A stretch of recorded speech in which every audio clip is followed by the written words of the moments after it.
మిత్రులారా, స్వాగతం. భారతదేశంలోని పురాతన కథల సంకలనమైన పంచతంత్ర నుండి ఒక ఆసక్తికరమైన కథను మీకు చెప్పడానికి సిద్ధంగా ఉన్నాము. పాతగద్ద, పిల్లిల మధ్య జరిగిన ఆకర్షణీయమైన సంఘటనను గురించి తెలుసుకుందాం. మా కథ ప్రారంభమవుతుంది. గుడ్డిగ్రద్ద మరియు పిల్లి కథ. గంగానదీ తీరాన ఓ జువ్వి చెట్టు ఉండేది. ఆ చెట్టు తొర్రలో ఓ గుడ్డిగ్రద్ద నివసిస్తూ ఉండేది. దాని పేరు గరుడ. గ్రద్ద గుడ్డిది, ముసలిది కావడంతో అది ఎక్కడికి ఎగరలేక చెట్టు మీదనే ఉండేది. ఆ చెట్టు మీదనే ఉన్న మిగిలిన పక్షులు గుడ్డిగ్రద్దను చూసి జాలిపడి రోజూ సంపాదించుకొని తెచ్చిన ఆహారాన్ని తమ పిల్లలకే కాకుండా ఈ గుడ్డిగ్రద్దకు కూడా కొంచెం పెట్టేవి. ఒకరోజు పక్షులన్నీ గుడ్డిగ్రద్దతో, తెల్లవారితే తిండి కోసం పిల్లల్ని వదిలేసి వెళ్తున్నాం, చీకటి పడ్డాక గూటికి వస్తున్నాం, నీకు ఇదంతా తెలుసు కదా, మేమంతా తిండి సంపాదించుకొని గూటికి చేరే వరకు పిల్లల్ని నువ్వే చూసుకోవాలి, నీకు కళ్ళు కనిపించవు, కాళ్ళు కదలవు, అయినా కానీ ఆ విషయం బయటకు తెలియకుండా నటించు, నీ అవయవాలన్నీ పనిచేస్తున్నట్టుగా ఉండు, మా పిల్లలకు కాపలాగా ఉండు అన్నాయి. అలాగే అంటూ గుడ్డిగ్రద్ద మిగతా పక్షుల పిల్లలకు కాపలా కాసేది.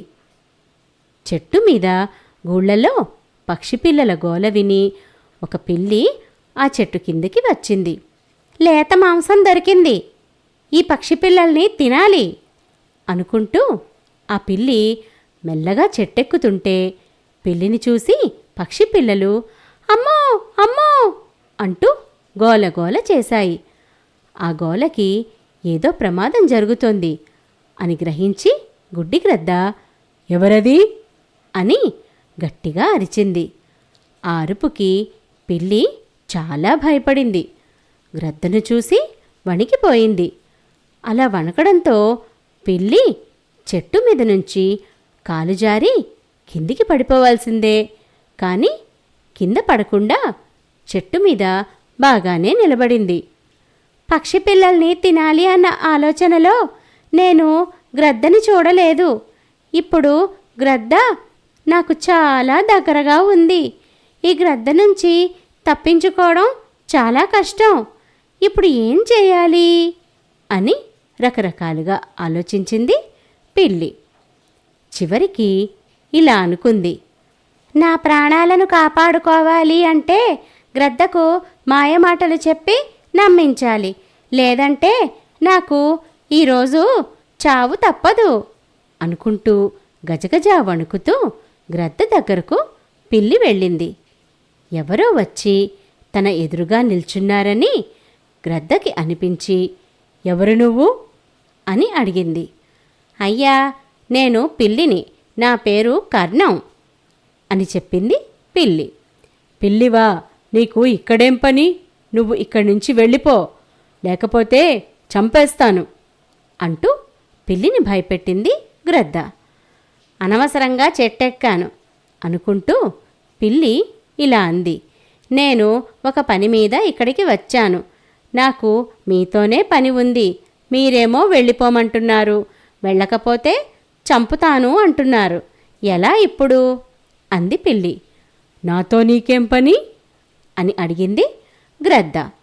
అయ్యా, నేను అన్ని పిల్లుల్లా కాదు, మాంసం తినడం ఎప్పుడో మానేశాను, పుణ్యం కోసం గంగానదిలో స్నానం చేస్తుంటాను, నాకు ఇంకా పెళ్ళి కాలేదు, నేను వ్రతంలో ఉన్నాను, మీరు మంచివారని నీతిశాస్త్రాన్ని బాగా నేర్చుకున్నారు అని ఈ చుట్టుపక్కల పక్షులన్నీ అనుకుంటుంటే విన్నాను, అప్పటినుంచి మిమ్మల్ని కలవాలని, మీతో మాట్లాడాలని నాదో చిన్న కోరిక, ఆ కోరిక తీర్చుకోవడానికి వచ్చాను అంది పిల్లి. తనని పిల్లి గౌరవించడం, తనని కలిసేందుకు రావడం ఎంతో గొప్పగా అనిపించింది గ్రద్దకి. మీలాంటి వారితో మాట్లాడితే 4 మంచి మాటలు, నీతులు తెలుసుకోవచ్చని ఆశగా వచ్చాను, వచ్చినందుకు బాగానే ఉంది, చంపుతాను అంటున్నారు అని బాధగా అంది పిల్లి. బాధపడకు, అసలు సంగతి ఏమిటంటే ఈ చెట్టు మీద చాలా పక్షిగూళ్ళున్నాయి. ఆ గూళ్ళల్లో పక్షి పిల్లలు ఉన్నాయి.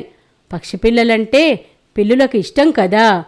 వాటిని తినడానికి వచ్చావేమోనని నిన్ను అనుమానించాను అంది గ్రద్ద. ఎంత మాట ఎంత మాట! పిల్లిగా పుట్టడమే మహాపాపం అనుకుంటుంటే అందులో మళ్ళీ ఏమీ తెలియని పక్షి పిల్లల్ని తినడం ఒకటా? ఛాఛా, ఇటువంటి చిన్న పక్షి పిల్లల్ని బాధ పెట్టకూడదు. ఎవరినీ బాధ పెట్టకుండా ఉన్నవారికే స్వర్గద్వారాలు తెరుచుకుంటాయిట. ఇన్ని తెలిసిన నేను పాపం ఆ చిన్నారి పొన్నారి పక్షి పిల్లల్ని తింటానా? ఇది వినడానికే అసహ్యంగా ఉంది. ఈ పొట్టను నింపుకోవాలంటే ఇంత పెద్ద అడవిలో ఏదో ఒకటి దొరుకుతుంది. చివరికి 4 ఆకులు తిన్నా కడుపు నిండిపోతుంది. అంతేగాని ఈ చిన్ని పక్షి పిల్లల్ని తింటానా? మహాపాపం కదా అంది పిల్లి. పిల్లి మాట్లాడేదంతా నిజం అనుకుంది గ్రద్ద. అయ్యయ్యో, తప్పుగా మాట్లాడాను, బాధపడకు. నువ్వింత మంచిదానివని నాకు తెలీదు. నా మాటలతో నిన్ను బాధ పెట్టాను.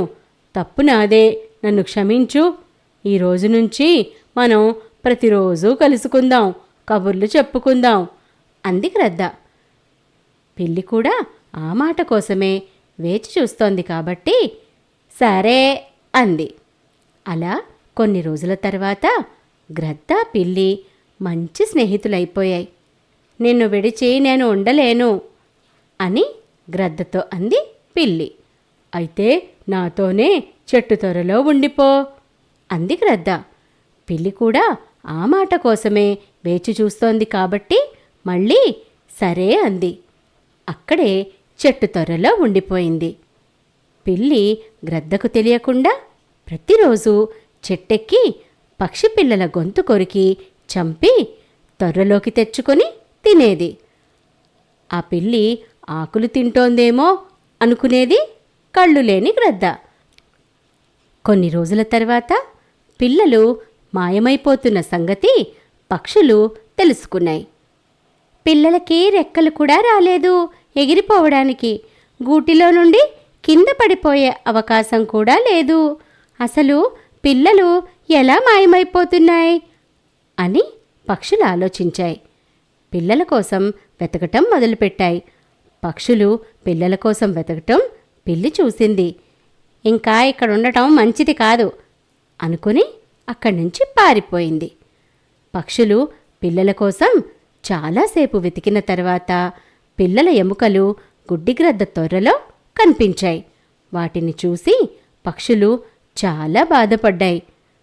ముసలిదానివి, గుడ్డిదానివి అని నీ మీద జారి చూపిస్తే మా పిల్లల్ని తినేస్తావా అంటూ అన్ని పక్షులు కలిసి గ్రద్దను చంపబోయాయి. ఏం జరుగుతోందో గ్రద్దకు అర్థం కాలేదు. పాపం గ్రద్దకు పారిపోవటానికి అవకాశం కూడా లేదు. ఏం చేయలేని పరిస్థితుల్లో పక్షులు గుడ్డిగ్రద్దను పొడిచి పొడిచి చంపేశాయి. ఆ పిల్లి చేసిన పనికి పాపం గ్రద్ద ప్రాణాలు పోయాయి. ఈ కథ మనకు నీతిని నేర్పుతుంది. మనం ఇతరులను మోసగించకూడదని, ఎల్లప్పుడూ నిజాయితీగా ఉండాలని. మీరు అప్పల్ స్టోర్ లేదా ఆండ్రాయిడ్ అప్ స్టోర్ నుండి స్టోరీ వేవ్స్ యాప్ను డౌన్లోడ్ చేయవచ్చు. ఇండియా మరియు ప్రపంచవ్యాప్తంగా ఉన్న ఇతర సంస్కృతుల నుండి మరిన్ని కథలను అన్వేషించండి. స్టోరీ వేవ్స్ సభ్యత్వం నెలకు $1 కంటే తక్కువగా ఉంటుంది. మీ కుటుంబానికి నాణ్యమైన కథలను తీసుకురావడానికి ఇది ఒక చౌకైన మార్గం. అన్ని కొత్త కథలు స్టోరీ వేవ్స్ యాప్లో అందుబాటులో ఉన్నాయి మరియు అత్యంత ఉత్సాహభరితమైన కంటెంట్ యాప్లో మాత్రమే అందుబాటులో ఉంటుంది. యూట్యూబ్ ఛానల్ను సభ్యత్వం చేయండి మరియు ఇన్స్టాగ్రామ్, టిక్టాక్ మరియు స్పాటిఫైలో స్టోరీ వేవ్స్ను ఫాలో అవ్వండి రాబోయే కంటెంట్ గురించి అప్డేట్ల కోసం. మీరు చూసినందుకు ధన్యవాదాలు.